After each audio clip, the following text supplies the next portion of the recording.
আসসালামু আলাইকুম ওয়া রাহমাতুল্লাহি ওয়া বারাকাতুহু। যারা দূরে দাঁড়িয়ে আছেন, আপনাদের কি এখানে আসলে কি খুব কষ্ট হবে নাকি গুনাহ হবে? দূরে না থেকে একটু সামনে আসেন না, সামনে এসে বসেন, চেয়ার ফাঁকা আছে। কিছুক্ষণ অনুষ্ঠান চলবে, তারপরে শেষ করে দেবো ইনশাআল্লাহ।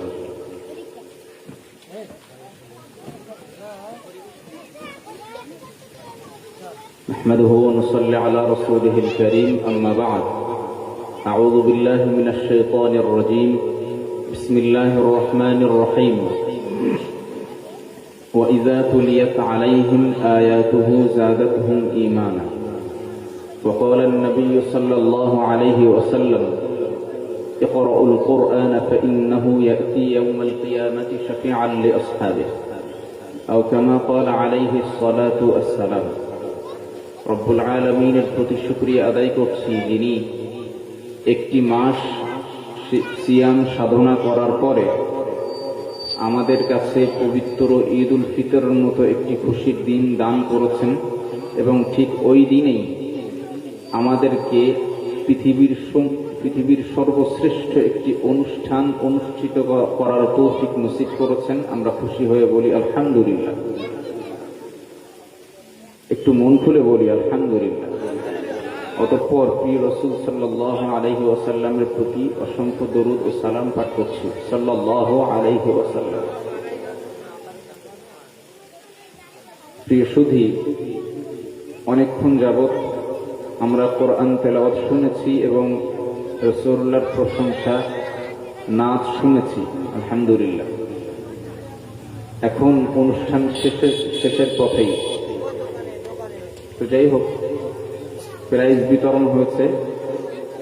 আপনাদের গ্রামের অনেক যুবকরা এই অনুষ্ঠান কায়েম করতে যে অনেক মেহনত করেছেন, অনেকে অর্থ দিয়েছেন, অনেকে শ্রম দিয়েছেন। আল্লাহ তাআলা সবার এই মেহনতকে কবুল করে নেন, বলেন আমিন।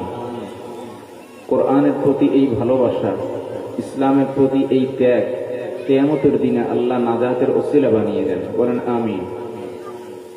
প্রিয় সুধী, এই মুহূর্তে অল্প একটু কোরআন তেলাওয়াত হবে, এরপরে সর্বসানি হবে ইনশাআল্লাহ। আমি তার পূর্বে একটা দুটো কথা বলছি। সেটা হলো, আমরা এই কোরআন তেলাওয়াতের প্রতিযোগিতা কেন দিলাম বা কোরআন তেলাওয়াত কেন শুনবো, এর একটা কারণ থাকা দরকার।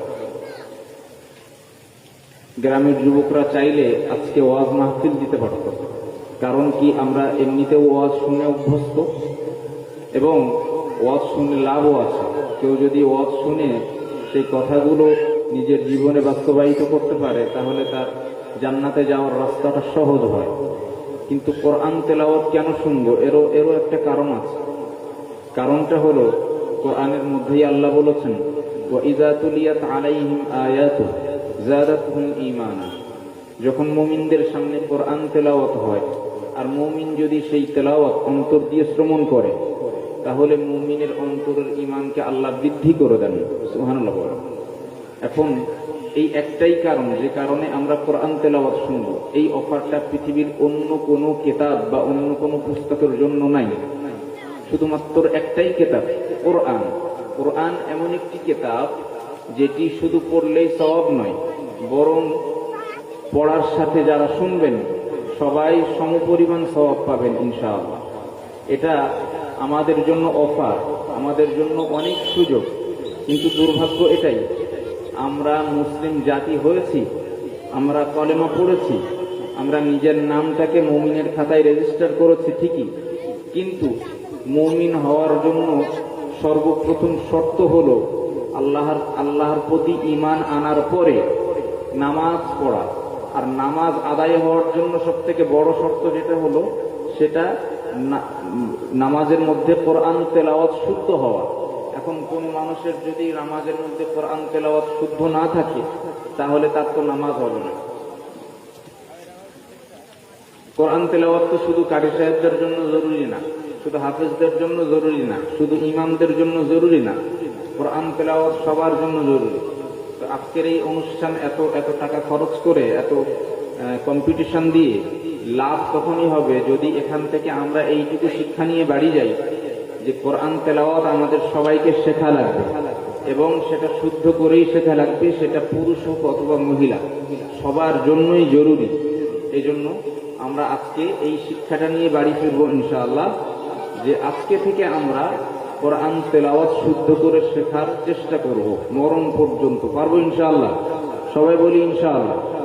হাদিস শরীফের মধ্যে রাসূলুল্লাহ বলেছেন, ইকরাউল কোরআন, তোমরা কোরআন তেলাওয়াত করো, কেননা ফাইন্নাহু ইয়াতি ইয়াউমাল কিয়ামাতি শাফিআন লিআসহাবি, যেদিন ওই কঠিন দিবসে, যেদিন তোমার নিজের স্ত্রী তোমার পাশে থাকবে না, তোমার পিতামাতা তোমাকে দেখে না চেনার ভান করে চলে যাবে, তুমি পৃথিবীতে যাকে সব থেকে বেশি ভালোবাসতে, তোমার সন্তান, সেও তোমার পাশে থাকবে না, ঠিক ওই দিবসে এই কোরআন তার তেলাওয়াতকারীদের জন্য আল্লাহর কাছে কিয়ামতের দিনে শাফাআত করবে। সুবহানাল্লাহ বলেন।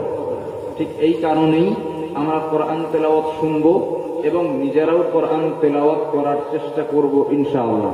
আল্লাহ তাআলা কবুল করুন, বলেন আমিন। শুধু আমরা হয়তো একটা বিষয় অনেকেই উপলব্ধি করতে পারি না, সেটা হলো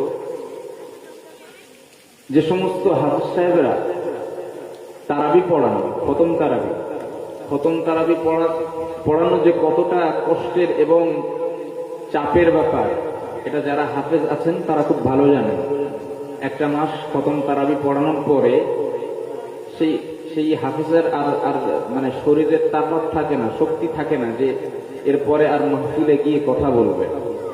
একটা মাস তারাবি পড়ানোর পরে গলা একদমই শেষ, শরীরও শেষ, তো তারপরেও মাহফিল যখন নিয়েছি আসতে হবে এবং আসলে তো মাইকে উঠতেই হবে।